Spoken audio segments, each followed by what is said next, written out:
Привет, у меня сегодня выходной, 10 дней работал без выходных по 12 часов. С 7 утра до 11 ночи. Ну и там был перерыв, конечно, с часу дня до 5. Но это просто жесть, работать в таком режиме. Поэтому сегодня у меня выходной, и я хочу пройтись, прогуляться. Мы же все-таки живем в Эйлате, и у нас здесь есть место, обзорная площадка, где открывается красивый вид на границу 4 государств. Вот я хочу туда пройтись и посмотреть. У нас сегодня уже жарище 30 градусов. 30 градусов жары днем. Сейчас утро, поэтому приблизительно там 28-26 градусов. Все равно очень жарко. На севере страны, конечно, жить получше, полегче, чем в Эйлате. Но погода хорошая, все равно нормально. В прошлом году я вычитал, у нас было всего 6 раз дождь был. 6 раз всего у нас прошел дождь в Эйлате за 2022 год. Поэтому солнечных дней очень много. Какое-то мероприятие, видимо, ожидается. Вон там флаги на перекрестке выставили. Сейчас подойду поближе, будет видно. Вот они, собственно говоря, эти флаги. А нет, это просто реклама. Вот это Касса Бразил. Это реклама вот этого вот ресторанчика. Маленький ресторанчик. Вот это его наружная реклама. А чем занимались вы всю неделю? Напишите в комментариях. У кого какие дела? Я знаю, что в Беларуси до сих пор еще снег лежит. Холодина. А у нас тут круглый год жара. Вот, кстати говоря, это синагога латиноамериканская. Вон там написано. Интересно так оформлено. Да, и здесь часто можно увидеть латиносов, которые разговаривают на сфаради. Здесь он называется сфаради. Вообще это испанский язык. Скоро в Эйлате начнется лето, и отсюда надо драпать очень-очень быстрым и уверенным шагом. Отсюда надо выезжать, потому что я помню, как это плюс 45 градусов в тени. Это просто жесть. Кстати, мексиканские кактусы. Вот такая красота у нас растет из-за этой жарищи. Вот в таких домах люди живут. Старое жилье, тут какие-то пристройки. А вон там уже, конечно, что-то получше. Строится новый красивый дом. Ну, красивый, некрасивый. Но всегда все, что новенькое строится, оно всегда, конечно, будет иметь нормальный, пристойный вид. Вообще удивляюсь, как это в рыночной экономике. Это еще с возможностями такими израильскими, да. Тут капитал какой огромный, денег сколько много. Все еще существуют дома, в которых жить не просто страшно, а опасно, потому что они не приспособлены даже к землетрясениям. Как недавно было землетрясение в Турции. Но вот такой дом разве устоит? Кто его знает? Вон там на крыше бойлеры. Вот эти белые бочки. Это солнечные бойлеры. Там греется вода от солнца. И потом можно бесплатно умываться, ходить в душ. Ну как бесплатно? Сначала ты этот бойлер купишь и поставишь, а потом уже можно бесплатно нагревать воду, чтобы не платить за электричество, потому что электричество здесь очень дорогое. Очень, это слово очень, это значит, что какую-нибудь украинскую пенсию ты сразу будешь отдавать только за электричество. Ну, понятное дело, что здесь доходы другие у населения, поэтому для них это не так существенно. Но чтобы вы представляли, да, $200 отдать в месяц только за электричество в Израиле не считается чем-то таким очень дорогим. О, здесь как красиво, смотрите. Просто я почему замечаю? Потому что я люблю всю эту зелень, растения, деревья, тогда и запах появляется. А в Эйлате этого всего очень мало. Здесь, видите, золотая осень у нас. Листья опали от жары. Поэтому, конечно же, мне очень нравится, когда можно идти по зеленому парку или какая-то улица, где хотя бы чуть-чуть побольше зелени, чем обычно. Что я вспомнил, сейчас расскажу прикол. Короче, работаем в ресторане, да, ну, Хеде Рохель, в отеле, и я замечаю, женщина прямо за столом моет руки себе в тарелку. Вот так вот аккуратно поливает из канкана, и прямо вот водичкой в эту, и в тарелку моет. Я подхожу к боссу, к Владу, и так ему аккуратно на ухо шепчу: так, Влад, посмотри, там пальцем, чтобы не показывать, глазами показываю, вон за тот столик посмотри. Там, говорю, женщина руки моет прямо в тарелку. Ой, Влад не удивляется, говорит: а, так это нормально, говорит. Я еще, говорит, не такое видел при мне, когда я в другом Малоне работал. Говорит, там вообще женщина, там шторы, получается, висели на окнах. И, говорит, какая-то датишная, религиозная женщина просто-напросто отодвигает эту штору. И туда, говорит, ее стошнило, вырвало. И что дальше? И она дальше продолжает хавать, дальше продолжает кушать, набирать эту еду. Ее ничего не смущает. Сейчас переходил дорогу, мужик чуть не сбил. Нормально вообще. Они даже не смотрят. Летит просто и даже не видит, что через пешеходный переход человек переходит. Ну, благо он там в последний момент затормозил. Вот. Но они там что-то с женой в телефоне лазят. Она там ему в телефоне что-то показывала, а этот мудила туда смотрит, а на дорогу не смотрит. Вообще вот таких надо права, конечно, забирать. Сколько в Израиле здесь случается этих дорожно-транспортных происшествий, именно вот из-за их невнимательности носятся и не смотрят даже на дорогу. Тормозят в самый последний момент. О, здесь за углом какой классно припаркован водный мотоцикл. Сиа написано. Море. Классно. Если у тебя есть бабки, деньги, то бишь шекели, можно жить припеваючи и наслаждаться этой жизнью, потому что весь смысл в чем, вот как мне Равин объяснял, сейчас переключу камеру. Мне Равин что сказал? Он сказал, что почему у евреев самый главный праздник это Песах, и вообще что он символизирует? Он символизирует именно не просто выход там из Египта, ну вышли, а именно освобождение всего народа из рабства. Наш предок нас освободил, и мы не должны теперь работать как рабы, мы не должны страдать, мы не должны там работать только ради денег или, не дай бог, вообще работать без денег. Нужно, говорит, ну там уже дальше идет религиозная ерунда, в которую я не верю, но то, что работать не нужно, мне это нравится, вот эта логика. Философия такая мне нравится. И он говорит, что там, конечно, надо изучать Тору, типа 2/3 в день времени изучать Тору и 1/3 только работать. Поэтому если ты изучаешь там 8 часов Торы, то 4 часа в день ты можешь только поработать. В общем, как ни крути, работать надо очень мало.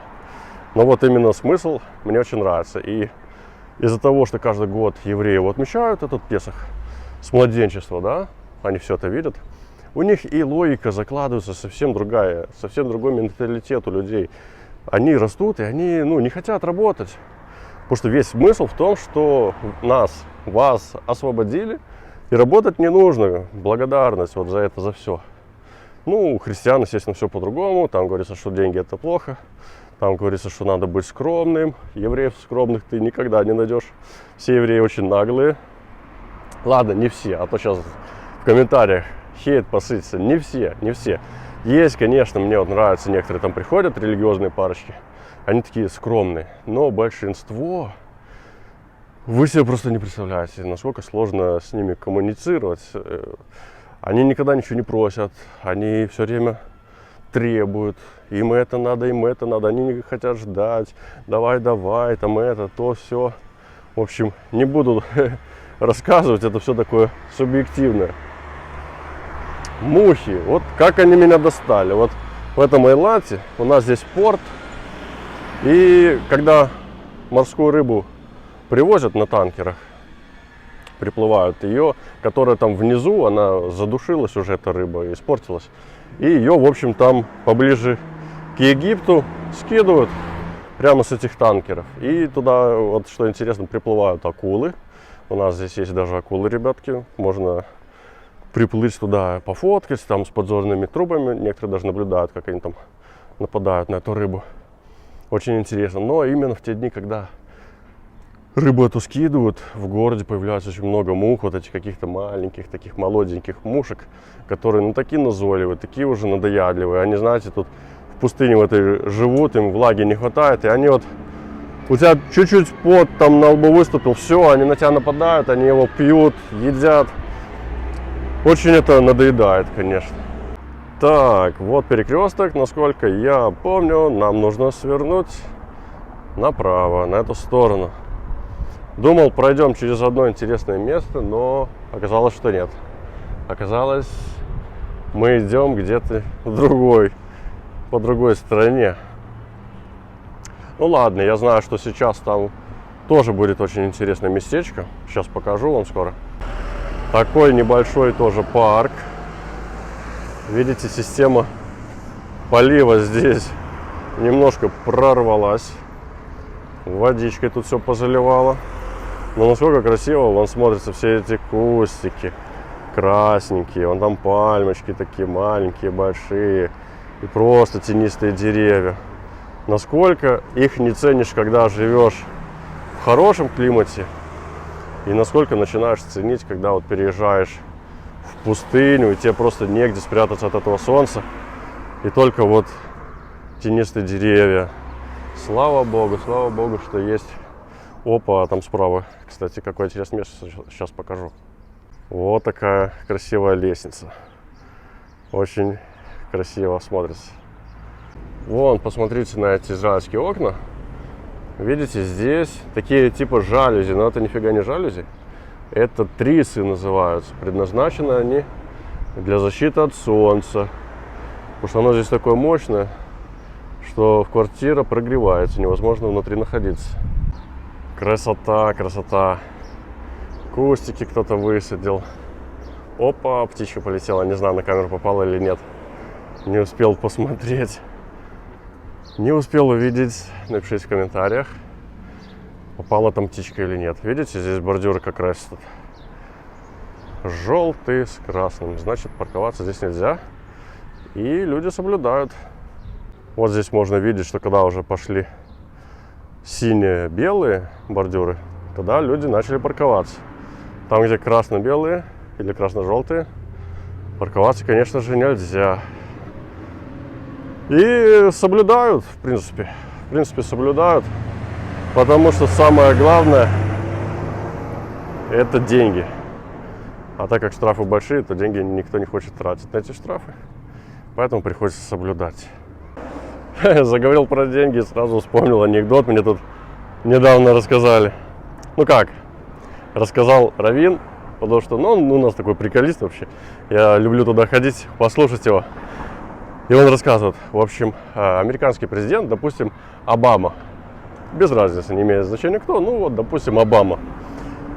Он через 1000 лет, допустим, возвращается на Землю, его спускают, и он заходит в ресторан какой-то там, в бар, и волнуется, переживает за свою страну, такой спрашивает: бармен, подскажи, как дела вообще в этом мире? Что там, ядерная война была, не была?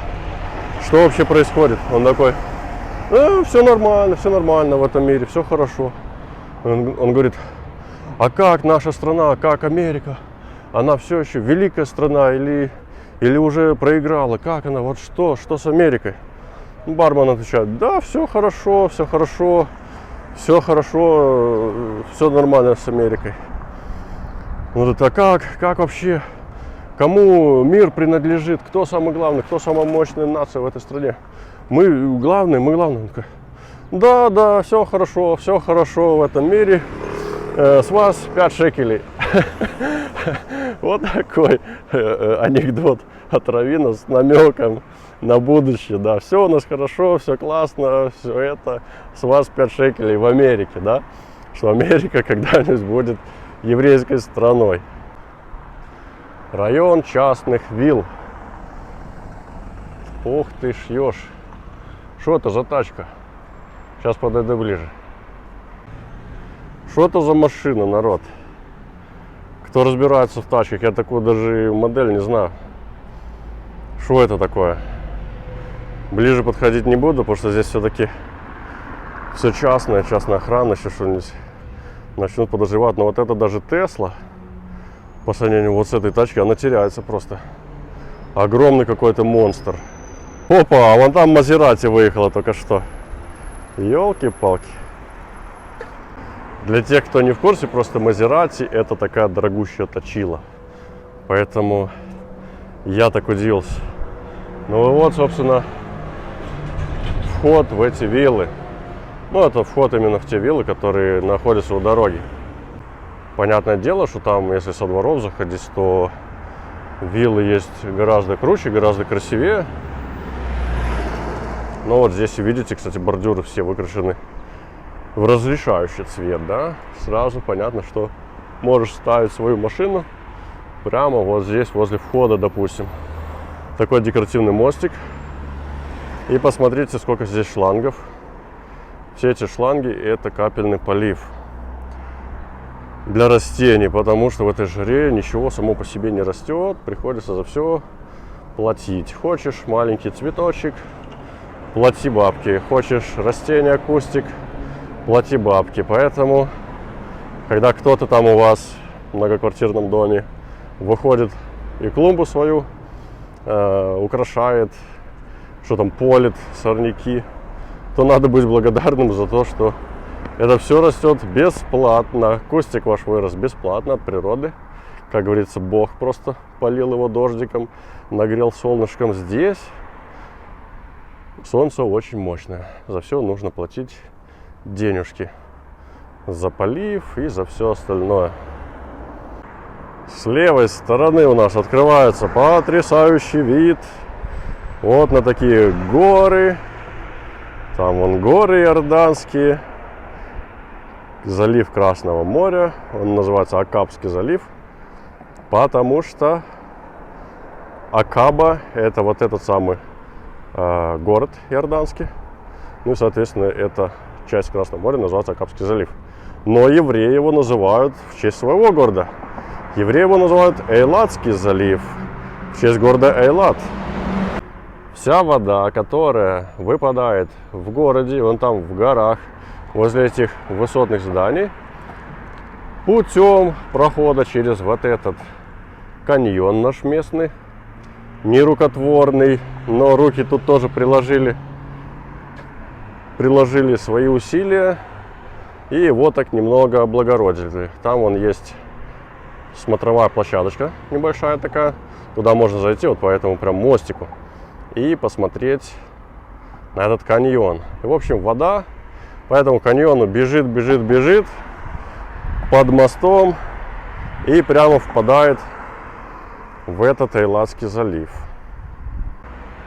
Что из себя представляют израильские дожди, я думаю, вы видели на каком-нибудь ТикТоке. У нас здесь, особенно в каком Ришон Леционе, все сразу погружается под воду. Все эти машины потом продаются за 6 тысяч шекелей, за 7 тысяч шекелей, потому что они никому уже становятся не нужны. Вода это затапливает прям под крышу. Я вот видел. Ришон Лецион, допустим. Считается хороший город в центре страны, рядом с Тель-Авивом. Но к дождям абсолютно не приспособлен. Вода, когда выпала, сразу все затопило.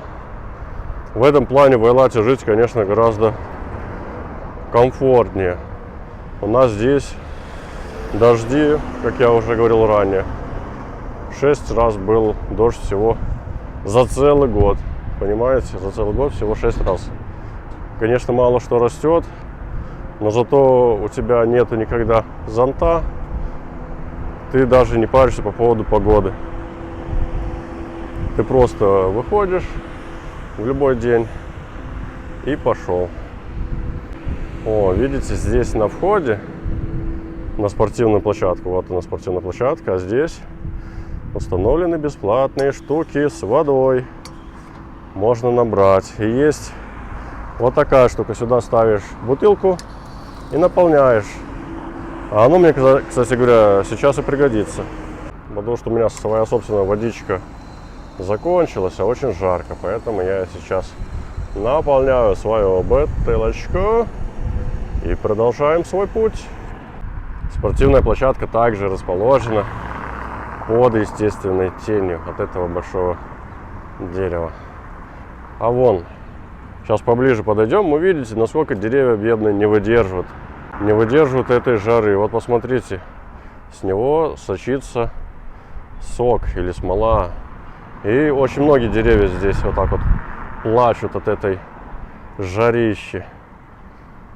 Вон, опали какие-то цветочки. Для них это практически осень. Знаете, это жара, практически осень. Кстати, еще один прикол вспомнил. С одной женщиной, в общем, у нас ужин – это всегда басари. Ужин – это когда мясные блюда. Естественно, вся посуда, вилки, ножи – это все именно для мяса. Его нельзя использовать для молочных блюд. И то же самое наоборот. И, в общем, 9 часов вечера мы закрываем свой ходорохоль. Мы уже забрали все басаришное. И ставим халявишное. Прибегает женщина, и ей очень срочно приспичило мясной супчик поесть. Она такая: ой-ой-ой, я так есть хочу, дайте мне супчик. Мы говорим: все, мы уже всю посуду спрятали. А она, чтобы вы понимали, она религиозная. Она соблюдает кашрут и все такое. Ну, как это понятно? Понятно по одежде. Они все одеваются в одну моду. И она такая: мне нужно супчик, я хочу суп попить. Мы говорим: ну все, ну нету посуды. Посуду все унесли, это халявишная. Ее нельзя использовать, ты же соблюдаешь кашрут. И что она делает? Она берет эту халявишную тарелку, наливает туда мясной супчик и ест. Получается тоже, как в том анекдоте: Йоси, а что ты сало ешь, ты же еврей. Йось отвечает: если сало ест еврей, значит это не сало. Опачки, вот это красота. Что это? Кто может написать в комментариях, что это за растение? Все запылились, конечно, бедняжки. Пыль это везде. Но очень красиво. Знаете, как виноградные деревья здесь, как лоза какая-то. Мне нравится, мне нравится. Религиозные общины, когда кто-то умирает, вывешивают в Израиле вот такие объявления с памятью. Там, допустим, написано, что Бен Хаим, Зекин или Закин. И вот так вот тут перечисляется, кого мы вспоминаем на этой неделе, кто у нас умер. Вот такой вот обычай. Очень много таких объявлений, кстати, в городе Иерусалим. В Элате мало, но вот тоже встретил одно. Вспомнил интересный случай, который со мной произошел, когда я только закончил свой первый колледж. Это еще было даже не высшее образование. И вот я такой зеленый, 21 год, получил образование строительно-педагогическое и пошел по распределению работать мастером производственного обучения в колледж. Раньше назывались эти колледжи все ПТУ. Если кто-то учился, напишите в комментариях, какое ПТУ, какое училище вы закончили и как вам вообще это в жизни пригодилось или нет. Я считаю, что именно профессионально-техническое образование, оно с большей вероятностью пригодится вам в жизни, чем высшее.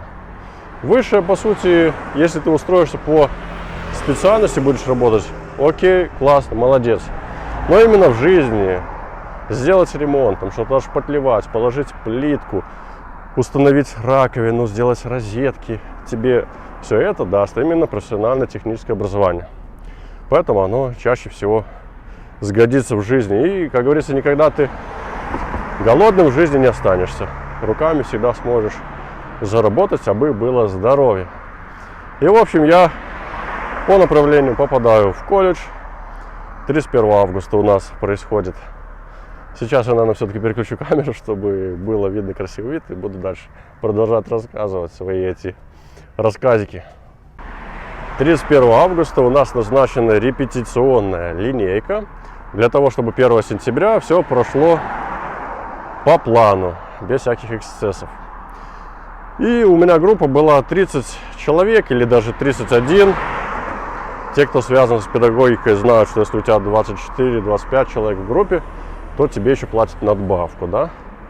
О, какой интересный двор. Если у тебя остается меньше 25 человек, допустим, 24, надбавки у тебя нету, как бы, поэтому все упирается в это число. Вот, там даже дельфины есть. Прикольно. И поэтому преподаватели, когда выгоняют учеников за какие-то проступки, они всегда смотрят, чтобы выгнать, но так, чтобы не ударило по собственному карману, чтобы кто-то остался еще учиться и получал за это деньги. И в общем, это я сделал вступление на будущее, потому что в конце концов у меня из 31 ученика осталось 25, там кто-то нарушение такое совершил, кто-то другое нарушение. И в общем 31 числа на вот этой линейке репетиционной все было нормально. А 1 сентября не пришло на учебу 2 девочки. Назвать я их фамилиями, наверное, не буду, естественно, а то будет какое-нибудь нарушение. Кстати, вон там красиво как все строят. И оказывается, что эти 2 девочки, они социальные сироты. Что значит социальные сироты? Это значит, что у них есть родители, которые лишены родительских прав. И получается, девочки воспитывались в детском доме при живых собственных родителях. Почему? Ну, потому что они очень сильно употребляют алкоголь. В простонародье называются бухают, алкаши. Но, тем не менее, эти девочки, 2 сестрички, они родились, кстати, в один день, в одно время, но по внешности не похожи. Одна была более симпатичная, другая более обычная, так скажу, чтобы никого не обижать. И они почему-то, непонятно почему, любили все-таки ходить к своим этим родителям, у которых не живут. И они, когда поступили к нам в колледж, в ПТУ, им дали подъемные деньги, так называемые. Насколько я понял, подъемные деньги — это деньги, которые даются сиротам, когда они, вот, получается, становятся 18-летними и выходят, ну, в открытый океан, так сказать. Они уже выходят из своего вот этого интерната и должны жить своей собственной жизнью. И почему-то эти девочки взяли свои подъемные бабосики и отнесли их в квартиру к этим родителям. А эти родители живут в сталинском доме двухэтажном на 1-м этаже. Там не было электричества, но отец электричество все-таки сделал. Он его провел, ну там без щитка. Газ у них был полностью отключен, не было газа. Они включали такую плитку электрическую, однокомфорочную. И вода у них была, кстати. Воду у них не отключили. А может и не было даже, я вот не помню. То ли они на колонку ходили, что ли. То ли как. Вот этот момент я упустил. Но то, что электричество было проведено по-другому, это точно, потому что следователь об этом указывал. В общем, ладно, не имеет значения. Переходим к рассказику. И почему же они не пришли на учебу? Оказывается, они купили вещи, там джинсы какие-то, курточки, и принесли свои вещи в квартиру к этим родителям. Потом одна из них возвращается, вот после этой линейки. Вещей нету, денег нет, вещей нет. А отец этот... Так, ребятки, нам туда. Ё-моё, тяжелая лестница. А этот отец, который алкаш, он спит. И получается, она его будет и требует: где деньги, где деньги? А давай деньги, типа, это мои деньги. Он спит, там что-то отбрыкивается, руками машет. Она говорит: и обычно в этот момент я просто брала нож и так махну ножом, и он успокаивается, он боится, типа, нож. Но, ребятки, не в этот раз. В этот раз он ножик не испугался, по крайней мере, с ее слов, и начинает на нее нападать. Вон там птички прячутся. Вытяжная система. Они там поселились. Красавчики, молодцы, нашли себе местечко для жизни. И он не испугался ножа в этот раз. Как говорится, да, все, что случается, оно именно случается по стечению обстоятельств. В общем, и она каким-то образом начинает бить его этим ножом. Обычный кухонный длинный нож. Я потом его на следственных мероприятиях, когда увидел, я просто офигел, ё-моё, как можно это самое. Ну да бог с ним. Короче, начинает она его лупить, он там выбегает в подъезд. Еще там пару ножевых он получил, убегает дальше. И, в общем, она его, этот ножик, выкинула в мусорку рядом с подъездом тоже. Ну, это вот, ну, представляете, это как состояние аффекта или что у нее было. И она его не спрятала никуда, ничего. Она просто его выкинула в мусорку рядом со своим подъездом, вернулась в квартиру и просто легла спать. И вот в таком состоянии милиция потом приехала и ее разбудила. А сосед побежал к соседке. Там начал это стучать, кричать. В общем, она увидела, что он истекает кровью, и вызвала там скорую, милицию. Это уже другая история.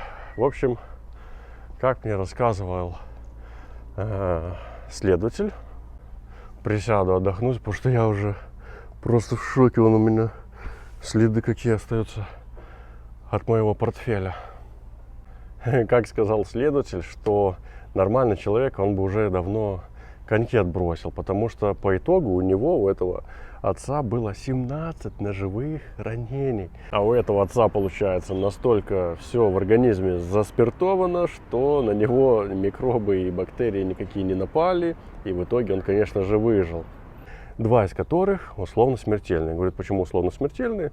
Потому что если он умер бы, они считались бы смертельными. Там что-то зацепило то ли легкое, то ли сердце, я так особо не помню. В общем, что меня вызывают в милицию тогда, назначают законным представителем.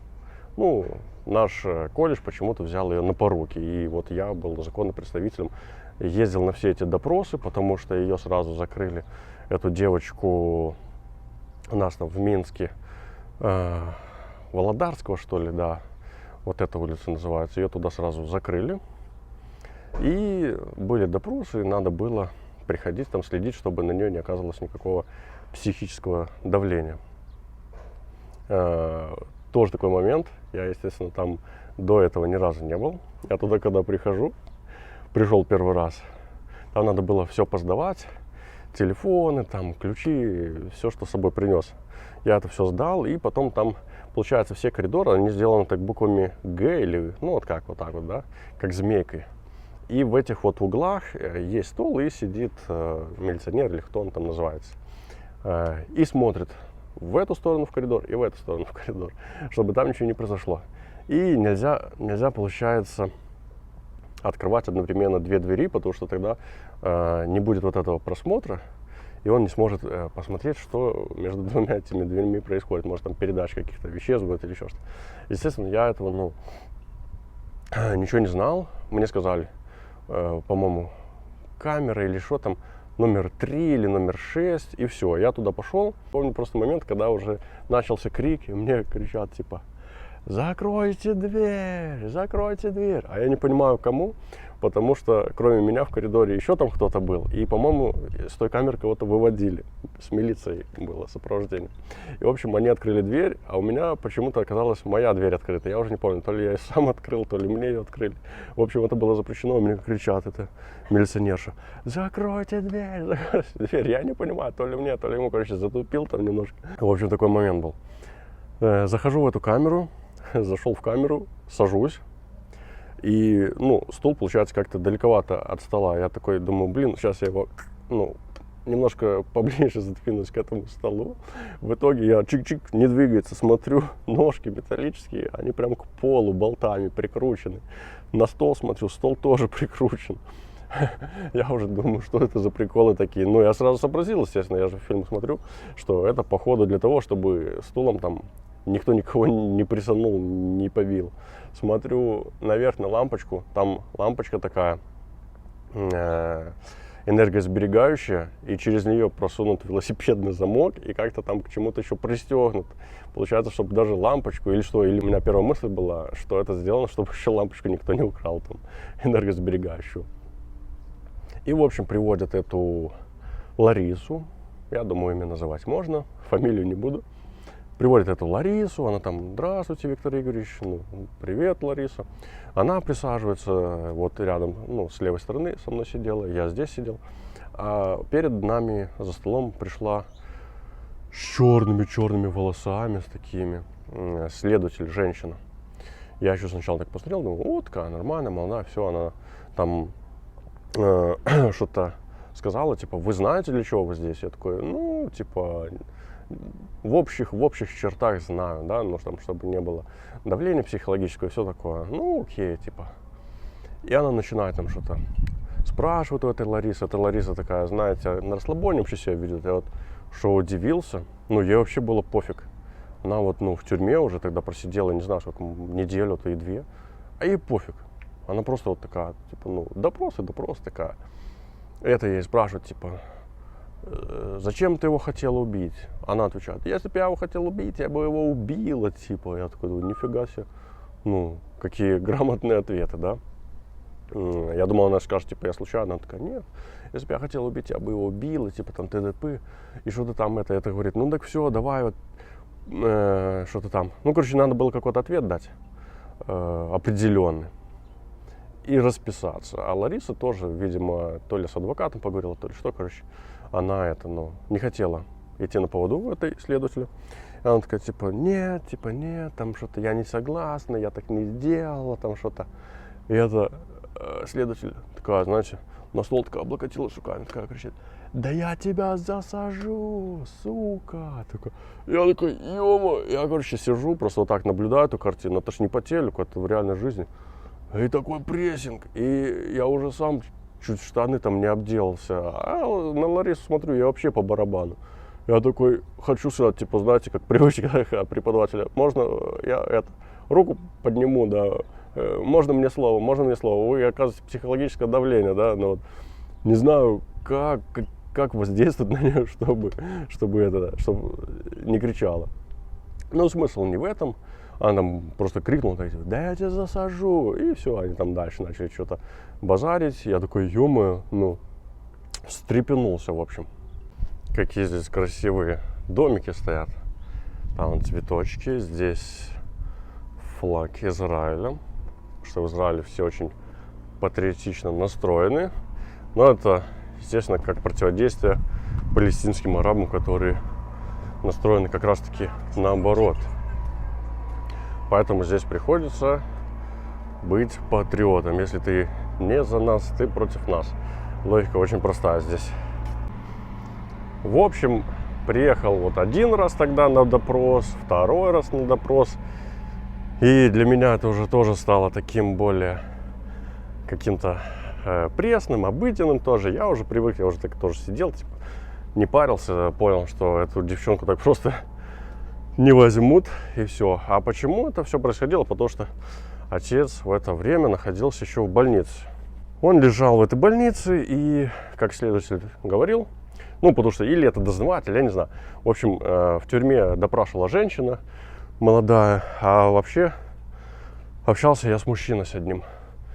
И он говорил, что типа, ну вот если отец коньки отбросит, он так, знаете, для них это все обыденность, для нас, для обычных людей, типа, ё-моё, там какая-то бытовуха, поножовщина, там кто-то в тюрьме, кто-то в больнице. Для них это все обычное дело. Они этим занимаются чуть ли не каждый день, а может каждый день, да, работа. Он говорит, если он типа коньки отбросит, то ее будут там по одному там типа, ну, процессу вести. Если нет, то по другому процессу. И, в общем, ждем. И вот мы ждали аж до Нового года. Ее отпустили. Да, забегаю вперед, ее отпустили только 1 января. Это все произошло 31 августа. 31 августа это все произошло, да? И вот полгода целых. И, в общем, я захожу к ним в эту квартиру. Это был уже примерно ноябрь, либо декабрь месяц. И что меня удивило, как бы уже же холодно. И получается, что мухи обычно не летают в это время. К ним в квартиру я захожу, и мухи летают, мухи пристают. Думаю, что такое? Потом вот, ну, надо было этот акт ЖБУ составить, жилищно-бытовых условий, да, по работе. Я туда прохожу дальше, в комнату, где-то все случилось. Там на двери вот так вот кровь. Прям вот так вот, как будто рукой кто-то размазал. И получается, это же все произошло еще 31 августа. Сейчас ноябрь месяц или декабрь. И это до сих пор никто не вытер и не убрал. Вот такие там были условия. Я, конечно, это подметил. Я в шоке. Молодой парень. Для меня это все новое. Я никогда с таким не сталкивался. Так, друзья, нам нужно каким-то образом подняться вон на те смотровые площадочки. И с них откроется потрясающий вид на 4 границы. На границе 4 стран. Вот только непонятно, как туда пройти, потому что здесь вон какие-то стройки. Тут люди все что-то строят. Тут он построено, там строят. Так, а вот, наверное, сюда пойдем, в этот проход. Так, я все понял. В общем, нам надо обойти вон туда на перекресток, и потом вот вверх, аж на ту горку, и обойти с той стороны, и мы выйдем на эти смотровые площадки. В общем, когда состоялся суд, оказалось, что та судья, которая сейчас будет судить эту Ларису, она до этого судила еще самого этого отца. И она, ну, он же сидел, получается, я про это тоже здесь сказал, он сидел, потом вышел, вот, потом их там прав лишили, что мать, что его, вот такая семейка там была. Так, мне надо подняться на горку, но я не хочу, чтобы со мной кто-то ходил. Так, эта девчонка сворачивает налево, значит, можно идти, чтобы никто не подслушал мои разговорчики. Какой песик прикольный. И, в общем, она, эта судья, спрашивает, говорит: Николай, ну что, рассказывайте, как все произошло, ваша версия. И он такой говорит: ну, я, короче, захожу на кухню и что-то там споткнулся и упал на 3-литровые банки с закатками. Она говорит: и как вы упали? 17 ранений у вас? Он говорит: да я там перекувырнулся, так типа, я упал, мне начало колять, я перекувырнулся, типа это. Ну и вот так получилось, да? А она такая прикрикнула: все с вами понятно, присаживайтесь. Вот, и в общем, я так понял, но все-таки, видите, есть у него инстинкты. Свою дочку, хоть он там и лишенный прав, хоть он там и не живет, ну, в общем, вы понимаете всю эту ситуацию, но в нужный момент он ее защитил, он говорит, что я сам упал на эти банки, сам поранился, в общем, она на меня не нападала, вообще ничего этого не было. Ларису спрашивают, типа там: Лариса, ну что ты вот, что ты можешь сказать? Ну, она говорит там, типа, простите, извините, там, все понимаю, но убивать не хотела. Хотела просто напугать. Вот так вот. Потом спрашивают законный представитель, то бишь я. Что вы скажете? А мне уже дали бумажку, директор нашего лицея, колледжа ПТУ дал бумажку и говорит, что мы ее берем на поруки. Вот, короче, дашь бумагу и все. Я говорю, типа, там какая-то фраза была, типа, прошу приобщить, не приобщить. Я уже не помню, я не юрист, поэтому, в общем, мы ее взяли на поруки. Ну и судья такая, типа, ладно, учитывая то, учитывая это, говорит, в общем, 2 года условно ей дают, и все. И получается, с 1 января она уже приступила к учебе. И чтобы вы понимали, я же работал, ну, не просто преподавателем, я работал мастером производственного обучения. Вон, кстати, там экскаватор, стройка, мои родные строечки. И, ну, вот если кто-то учился в ПТУ, он знает, что такое мастер производственного обучения. Если нет, то я поясню. Это человек, который ведет именно производственное обучение. Производственное обучение, оно полдня идет. Допустим, сегодня вот полдня. И вот так вот полгода. А потом с полгода идет практика на местах.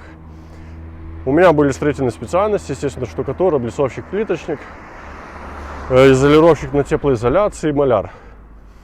И, естественно, ну там разряды надо было, все такое. И потом бы их отправляли на практику, на стройку. А в обычный день, когда у меня нету производственного обучения, я что делаю? Я за ними слежу, чтобы они там друг друга не поубивали. Я их отмечаю, прихожу в группу, журналом отмечаю, кто опоздал, кто не опоздал, кто останется за опоздание, там, дежурить после занятий. Вот, там, внеурочная деятельность, всякое такое. В общем, уроки как таковое, пока у тебя нет практики, мастер производственного обучения, он не ведет. И я захожу перед охраной труда в кабинет к Федоровичу, отмечать их. Кто есть, кто нет. Смотрю, Лариса это уже сидит на последней парте и выковыривает мякиш из батона и запивает это все то ли кефиром, то ли молоком, я не помню. Но из-за того, что мы, как говорится, уже часто вместе были в этой КПЗ или как оно там. В общем, я подумал, что ну, ё-моё, полгода человек все-таки провел в камере. Ладно, пускай покушает, все-таки, ну, кушать ребенок хочет. Она, кстати, была самая старшая в группе. Ей и ее сестре, которые родились в один день, было уже по 18 лет. Всем остальным моим ученикам было там по 16, не помню, ну, короче, средний возраст 16. Может, даже кто-то 15 был, ну, неважно, в общем, они были старше. И она сидит такая, выковыривает этот батон, я думаю, ну и ладно. Пускай кушает, все равно еще занятие не началось. Отмечаю, и тут она берет с этого батона, делает мякиш, такой шарик, мячик, и пуляет его в девчонку на первой партии. Я еще подумал сначала, ё-моё, она что, в меня хотела попасть, я же за учительским столом. Или все-таки в эту девочку. Я такой, Лариса, ты что делаешь? Она такая, Виктор Игоревич, а хули она с париком? Я в шоке. Какой парик? А потом думаю, а может и парик? Да какая разница, даже если какая-то ученица с париком, какая разница? Лариса, быстро на коридор. Сейчас я тебе объясню. Ну, вывожу ее на коридор. Объясняю, говорю, ё-моё, у тебя же 2 года условно. Если на тебя сейчас напишет она заявление, все, ты сразу в тюрьму, вот в колонию поедешь. Зачем ты это делаешь? Она такая, да она меня достала. Я не могу на нее смотреть. Такая вся цаца с париком сидит. Я говорю, Лариса, да ё-моё, при чем здесь это? Ты думай, типа, ну, о своей жизни. Что ты делаешь? А та девчонка, не помню, как ее зовут, да и тем более мои бывшие ученики, они все у меня в инстаграме, поэтому не буду называть, да?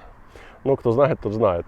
Та девчонка, естественно, сразу такого унижения перед всей группой, она сразу в слезы кричит, все, я напишу заявление в милицию, типа, та-та-та, и, в общем, вот такие вот скандалы, я, естественно, тоже понимаю, ну, как это обидно, я ей объясняю это Ларисе, ну, нафига ты это делаешь?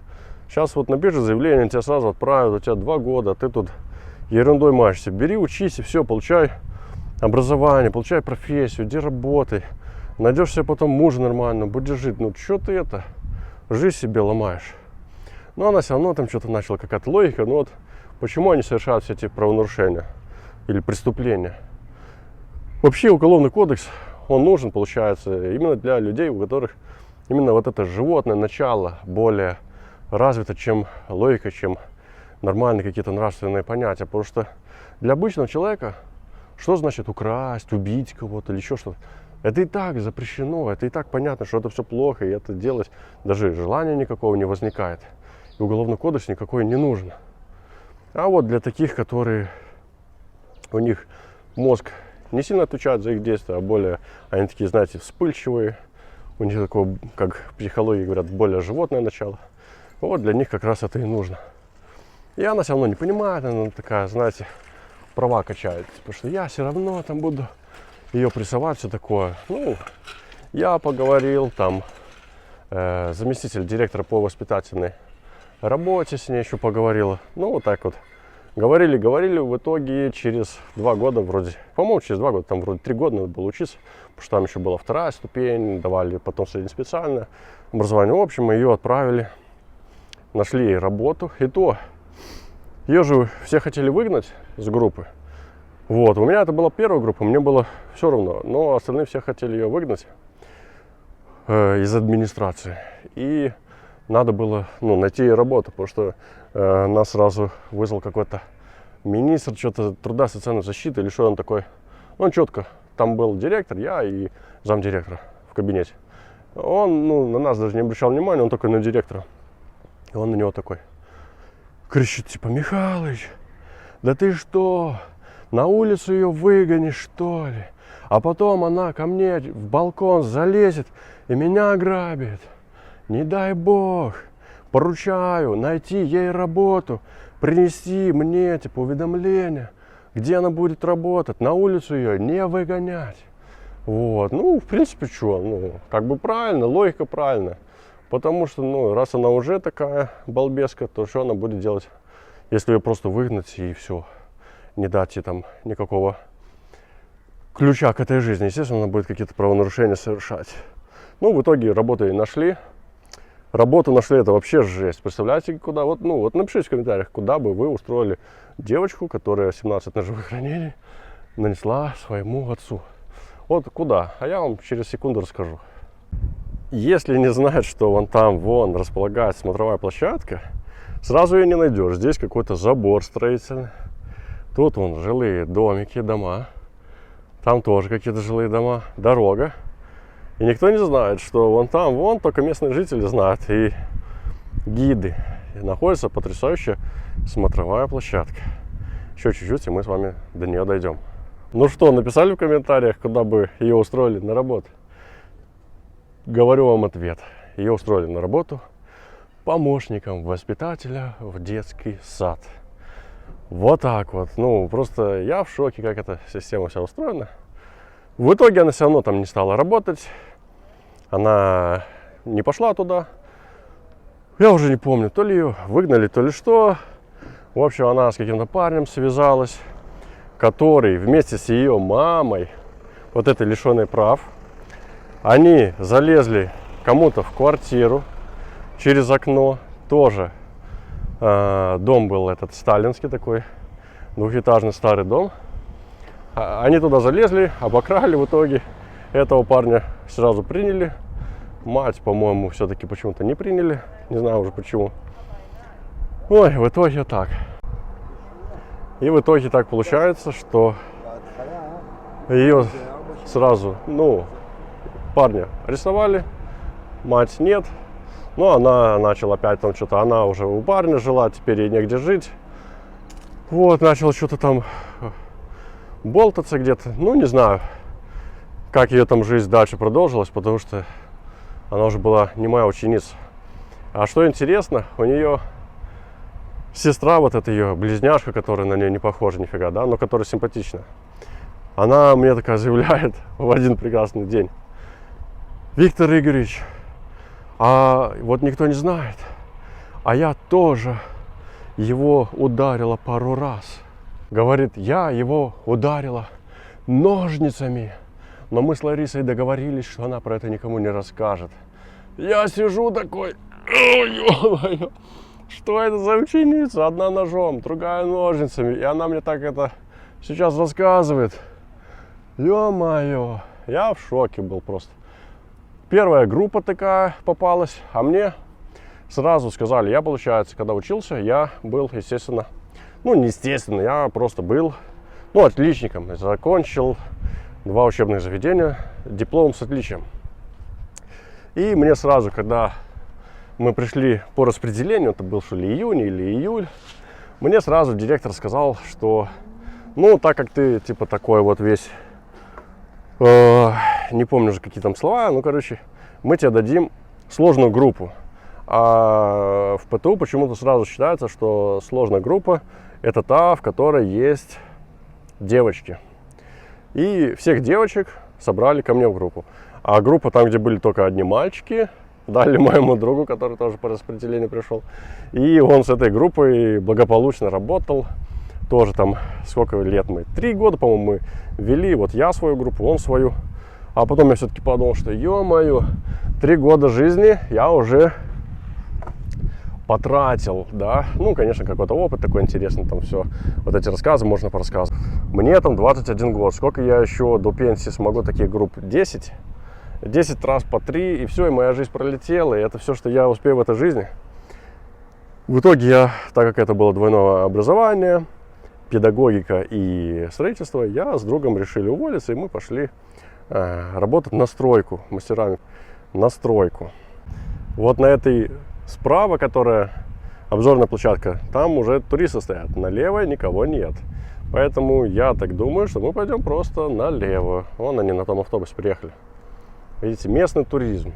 В Израиле что развито очень хорошо. Местный туризм. Здесь можно, ты живешь на севере, едешь на юг страны. Живешь на юге, едешь на север, там на Мертвое море. В общем, можно, вот туризм. Туризм очень хорошо развит. Тут, конечно, ветреная погода такая, ребятки. Чем выше, тем больше ветер. И тем более красивые места. Так, еще пару ступенек. Вот он, видите? 1, 2, 3. 3 камеры вон там. Одна висит в углу, вторая в углу и третья в углу. Все для безопасности, чтобы если на этом отшибе кого-то прибьют ночью. Йо, какой вид красивый. Вот этот склон мне, конечно, нравится. Офигеть. И там вон видно, видите, это вода стекала, весь этот песок туда вытекал. Вон те домики стоят, получается, на горке. Горку укрепили камнями. 1 ряд, 2 ряд, 3 ряд. И такие арки в романском стиле. Как арабские такие, да. Очень красиво, потрясающе смотрится. И все равно горы, насколько они большие, мощные, они все равно выше этого дома. Матушка природа, какая она мощная. Так. Еще чуть-чуть, еще немного. Вот такой видон. Опачки. Здесь есть 2 скамейки. 1 скамейка, 2 скамейка. Кисаот. Хаткисы, штамкисы. Так. Какие потрясающие виды. Совершенно бесплатно вам показываю. Какая камера вон стоит. Мощь. Но она куда-то смотрит не туда. Она вроде смотрит на ту площадку, на соседнюю. Может, там так настроено, типа. А не, она движется, пацаны.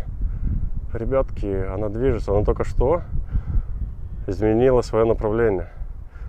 Ну, она смотрела в одну сторону, а потом так чуть-чуть, буквально на градус сместилась. Сейчас опять сместилась. Она, походу, просто по кругу делает съемки. Потому что она сместилась сюда, потом туда, и сейчас опять туда. Да, вот смотрите. Сейчас опять. Я думаю, сейчас заметим. Опа, видели? Так что в Израиле с безопасностью все нормально.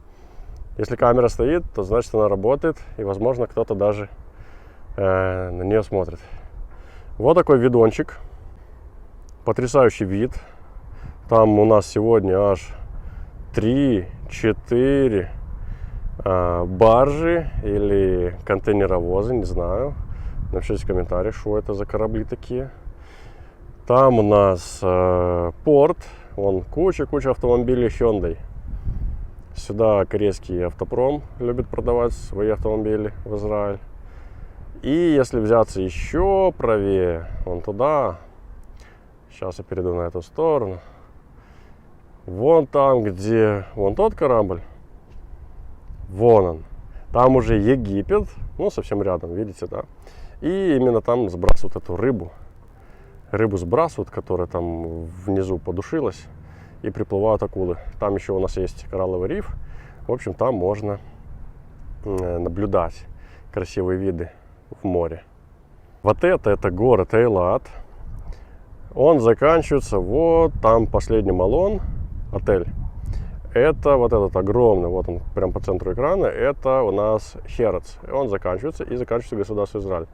Вот здесь вот это уже Иордания.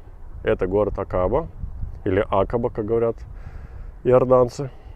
И вот это все, это уже Иордания. А там дальше, если возьмемся еще правее, вот здесь где-то, во-во-во, вот это уже идет Саудовская Аравия. И таким образом получается, что мы с вами находимся на границе 4 государств. Египет, Иордания, Саудовская Аравия и, естественно, Израиль. Кстати говоря, знали ли вы, что город Хургада и Шарм-эль-Шейх имеют такое название совершенно недавно, там 40 лет что ли. Потому что до 1967 года эти города принадлежали государству Израиль. Это еврейские наши города. Названия у них были совершенно другие, но их арабы потом, когда их снова вернули арабам, они поменяли название для того, чтобы туристы не боялись, потому что там были очень жестокие бои, воздушные бои, особенно возле Хургады, который сейчас так называется. А что интересно, вот между Хургадой и Эйлатом есть местечко, где Моисей выводил израильский народ, там, где они подошли к этому Красному морю. Это как раз таки Красное море, это было вот этот Акабский залив и Эйлатский залив. Это не само Красное море огромное, это именно вот здесь было. И они пытались вот перейти, они подошли к этому морю, оно не расступается, они стоят, ждут. И вот эта вот площадка, 600 тысяч человек, когда выходили, вот эта площадка есть, там до сих пор есть на еврейском языке, на иврите установлена памятная табличка, что вот здесь происходило это действие. Арабы его не сносят, потому что для них Моисей там тоже имеет какое-то значение. И, в общем, как посчитали ученые, действительно, там могло вместиться 600 тысяч человек, они там посчитали, да, по площади, вот человек сколько занимает место, 1 и 600 тысяч, и действительно они могли там вместиться. И что интересно, год или два назад там на дне, где вот как раз переходили они, нашли остатки египетских колесниц. А точнее, там были золотые украшения. Единственное, что мне не совсем понятно, боевая колесница, ну, деревянная, соответственно, она вся сгнила, там все, да, ну, такая покрылась солью вот это и, ну, превратилась как в какую-то скульптуру. Окей, но она боевая, зачем ее украшать золотом, золотыми украшениями? Это что, египетский фараон, что ли, на ней ехал? Я вот не совсем понял. Но нашли, оно сохранилось, и, в общем, все сходится. Кажется, что это какие-то мифы, там, да, мифы, но оно все сходится. А что интересно, мне потом друзья все шутили. Ну, как, вот когда она уже пришла в группу, они все шутили, говорили, что ты ей попробуй 2 балла поставить, она тебя потом после работы встретит, говорит, с ножичком, пощекочет перышком. Ой, такие жирники были, я вот просто вспомнил эти моменты. Это вот 21 год человеку, и какой он опыт сразу приобрел, взяв эту группу. В итоге у меня было 31 человек, потом отчислили эту Ларису. Это отучилась до конца, вторая, которая Элина, забеременела, родила. Потом я еще узнавал у своей уже одноклассницы, однокрупницы, когда уже в институте учился, я у нее узнавал, она потому что тоже сирота, как можно вот помочь, чтобы квартиру получить. Ну, в общем, она мне дала текст письма и куда отправлять. В общем, написали мы с этой Ларисой письмо, отправили. И в итоге ей в Минске на Каменной Горке на улице Неманская дали квартиру. После этого письма, которое мы написали, ей в итоге дали даже не однушку, а двушку. И сказали, потому что это разнополые дети. Вот это я запомнил на всю жизнь, что разнополые, если то дают 2 отдельные комнаты. Вот такие интересные моментики. Туристы, кстати, уже оттуда ушли. Она совершенно свободная, так что сейчас перебежим туда. Спускаемся по этой чудо великолепной лестнице. Кстати, видите, из какого дерева это все выполнено. Поняли, что это или нет? Поняли? Тут даже запах еще есть. Ну, вы не почувствуете, но это шпалы железнодорожные. Мне вот нравится, как здесь относятся к каким-то историческим местам. Вот если были железнодорожные шпалы, их никто, естественно, не выкинул, на отопление там не пустил, не спалил. Их использовали. Вот сейчас идешь здесь, и у меня немного насморк, но запах железной дороги, он почему-то навевает какой-то романтикой. Напишите в комментариях, вот для вас запах поезда, запах железнодорожных шпал, вот это какая-то смола или что-то, какая-то пропитка такая интересная. Для вас это романтично или нет? Я не знаю почему. Может быть, потому что в детстве с родителями ездили по всяким поездкам на поезде. Вот какое-то ощущение сразу появляется, что что-то из детства, что-то такое хорошее, романтическое, доброе, не знаю, надежда была какая-то. Мы в детстве, когда жили, вот я когда жил, какие-то мечты были такие, знаете, там, чуть ли не суперменом стать. Вот кто-то там раньше космонавтом мечтал. Я в свое детство мечтал суперменом стать, еще кем-то. Ты не задумывался вообще об этих арабы, евреи, антисемиты, еще кто-то. Жизнь, она была в каких-то красках таких, знаете, ну, розовых и с надеждой какой-то. Сейчас, когда вырастаешь, вот эти все новости, они на нас действуют очень неблаготворно, очень паскудно действуют, потому что, знаете, ученые провели как-то эксперимент, посадили в клетку волка и посадили в клетку овцу, или она там рядом была, на привязи, да. Она была не в клетке, а на привязи. И этот волк на нее там рычал, смотрел, она чувствовала его запах, и она была все время в стрессе. Она не хотела кушать, она все время пыталась сорваться с этой привязи, она испытывала стресс. И логично, что именно реальной угрозы вот этот волк ей не представлял. Но она его ощущала как реальную угрозу, из-за этого испытывала стресс.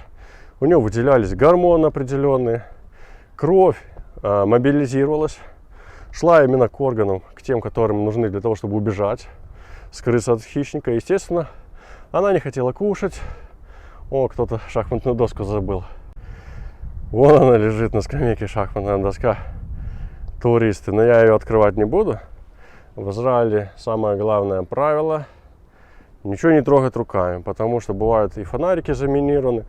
Ты взял фонарик такой, думаешь, о, класс, нажал кнопочку, он взорвался, пальцы оторвал. Так что ничего я это трогать не буду, хотя я думаю, что это просто шахматная доска. И в общем, эта овечка, она в итоге через какое-то время умерла. Сделали вскрытие, и выяснилось, что у нее кровяное голодание органов именно пищеварения. Потому что вся кровь шла именно из-за стресса, из-за гормонов, там, к сердцу, к мышцам, чтобы быстрее убежать, скрыться от этой угрозы. Так и мы с вами. У нас наш волк, который нам реально угрозы не представляет, но мы постоянно испытываем из-за этого стресс, из-за того, что нам показывают. Это вот эти новости, тиктоки, ютубы, все, что там рассказывается. Новости, естественно, по телеку именно никто уже не смотрит. Но открываешь новостной сайт, открываешь тикток, листаешь ленту, там постоянно какой-то стресс показывают. Какие-то вещи, которые именно вроде никакой угрозы не представляют, но ты испытываешь стресс. Вот я, допустим, испытывал. Прочитал там, что муж и жена в Тель-Авиве или в Холоне, по-моему, они просто шли посмотреть другую квартиру для аренды. Вот люди репатриировались в Израиль и идут смотреть квартиру в аренду. И в итоге им преграждает путь араб на скутере. Женщина достает телефон, его сфоткать. Он возвращается и начинает ей угрожать. Типа, удали видео, что ты тут делаешь? Мужчина вступается, говорит, типа, что тебе вообще тут надо? В итоге этот араб наносит ему ножом, бах, в грудь и уезжает. Эти русские люди, русскоговорящие, но они с Украины, по-моему, они проходят еще через перекресток, шага 3, и мужчина падает, он умирает. Оказывается, ему там попали куда-то, и вот он умер. А он просто жене, вот когда его ударили, он потом говорит, ой, что-то я устал, и все, упал и умер. А он, оказалось, работал врачом, То ли в Холоне, то ли в Тель-Авиве. Ребята, я думаю, что многие тоже новости эти все смотрят и читают израильские. Напишите в комментариях, откуда он и что он там, чтобы не было путаницы. Но для меня это как действует? Естественно, я сразу думаю, ё-моё, вот так вот живешь, работаешь, собираешь деньги, хочешь где-то что-то арендовать, привез жену, пошел, где араб тут взял и грохнул. А в последнее время это происходит вообще очень часто сейчас. Знаете, у нас сейчас реформа проходит в Израиле и хотят ввести даже смертную казнь за терроризм, потому что это уже невыносимо просто терпеть. Расстреляли с автомата машину. Два там парня, 27 лет, два брата, погибло. Потом евреи пошли на следующий день, разгромили там арабское поселение, там сожгли 15 машин каких-то, там что-то пытались дом какой-то сжечь, не получилось. В итоге 380 человек там попали в больницу, одного даже, к сожалению, тоже убили. А где все породило? И что интересно, израильское правительство, как Равин говорит, самый большой антисемит – это сами евреи, особенно те, кто у власти. Потому что они не за еврейский народ, а они говорят то, что им выгодно. Все их деньги находятся в Штатах, находятся в Европе. И, естественно, им выгодно говорить то, что хотят европейцы, то, что хотят американцы. Они, естественно, сразу накинулись на этих евреев. И такие, ой, что вы делаете, это работа Цахал. Вот, Цахал войдет и порешает все там вопросы. Вам не надо туда суваться. Другие заявляют, естественно, что раньше, когда автомобиль Цахала заезжал в эти арабские поселения, все сразу прятались, боялись. Сейчас им пофигу, даже дети камнями кидают, обстреливают там с автоматов, с пистолетов. А здесь, в Израиле, очень большой рынок, именно черный рынок этого оружия. Вы себе просто не представляете, сколько много здесь оружия. Я даже, когда был в Иерусалиме, нашел целый пакет с патронами. Ну как нашел? Я пошел отлить за... пописить. Извиняюсь, цензура. Пошел пописить за пальму. И такой джик, что-то там шелестит. Такой, что это? Ну и представляете, и там были патроны от автомата. Я, естественно, в руки это ничего не брал. Тоже испугался, думаю, да ну нафиг, потом еще подумал, что это я тут их положил. И, к сожалению, сейчас, как я думаю, это уже 4 года прошло, что, ё-моё, надо было, наверное, все-таки в полицию, или, ну, вот кому это, что сказать, ну, чтобы они это... Потому что вдруг это был тайник чей-то, а потом эти патроны куда-то выстрелили, и, не дай бог, что-то совершили. Ну, представляешь, вот просто ты можешь за пальму зайти и найти патроны к автомату. И такого здесь навалом. Стреляют по машинам, камнями оббрасывают. Вот вчера, кстати, тоже в новостях было, бросили камни эти арабы в машину. И как там было написано? Годовалого младенца или как? В общем, младенца камнем, ну, получил он повреждение. И вот такой стресс постоянно здесь испытывается. Страна хорошая, есть люди хорошие, есть люди не очень. Но постоянно испытывается вот этот стресс из-за вот этого арабского населения. А правительство настроено так, что ты арабам слова сказать не можешь. Арабов здесь все боятся. Такое ощущение, что как будто они сами считают, что ой, ну мы же тут не на своей территории, это же не наша страна, мы ее оккупировали или что. Я думаю, что они так считают. Потому что если это твой дом, если это твоя земля, если это твои законы, если это твои люди, я считаю, ты их можешь защищать любыми способами действенными. Жестокие, не жестокие, я про это ничего не говорю. Но они должны быть действенны, они должны работать. Если вы садите этого араба, террориста в тюрьму, он там получает высшее образование, получает диплом, потом освобождается, идет еще и работает, это не действенный метод. Ну, ребята, я ни к чему не призываю, но этот метод не действует, он не работает. Никто ваши законы такие не боится. Поэтому, ну, посмотрим, конечно, что будет. Вон там, кстати, самолет летит прикольный. Сейчас я вам его увеличу. Вон он, так.